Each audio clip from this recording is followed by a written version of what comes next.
a blog that was written by Paul Campos. And Paul Campos is actually a baby boomer, and he says that, back in the days when he was going to college, he studied law.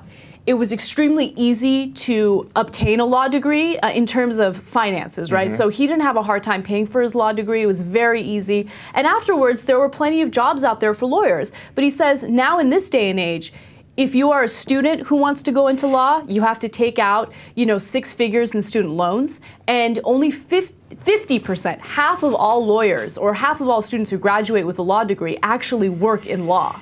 So anyway, he brings this all up because he says, look, I'm a baby boomer and I lived in a bubble. I lived in a bubble where I had easy access to higher ed. I had easy access to great jobs with great benefits and also jobs that are very flexible.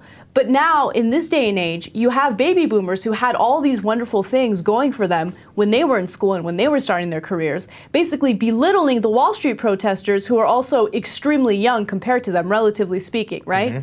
So he's basically saying to the baby boomers, which I give him a tremendous amount of credit for, look at this Occupy Wall Street movement. Look at what the students are fighting for. They're fighting for the things that you got to enjoy when you were their age. They're ignoring what it is that they the things that they benefited from when they were growing up. And they assume that the world is the same, or at least our country is the same.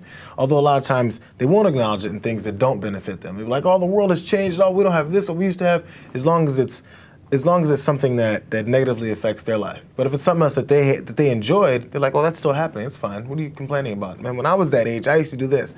And when I was that age, I used to go out. You go out and you get a job and you work hard, as if their mindset is they want to go out there and just not work. They just want money given to them, which is one of the main things that the detractors of the movement are saying. Oh, they just want these Wall Street bankers to come down and just sign them a check, huh?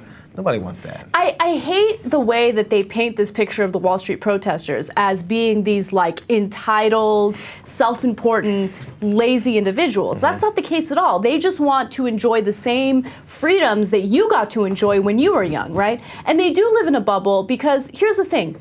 Are you really worried about how the system has changed after you've already benefited from the system and you already have your life set out for you? Hell no, you're probably not even paying attention. So they're completely oblivious to the fact that students are taking out hundreds of thousands of dollars in student loans because they have no other choice in a lot of cases, right? They're oblivious to the point that when it comes to people under the age of, in their 20s, the unemployment rate is so much higher. It's more than 15%, okay? Forget 9%. People in their 20s can't get a job.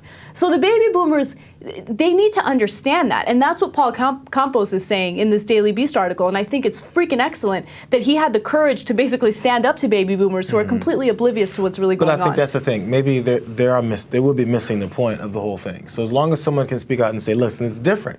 And maybe even ones that were highly successful from that generation, they do get a chance to maybe pay for their kids' schooling or help them get through school a little more.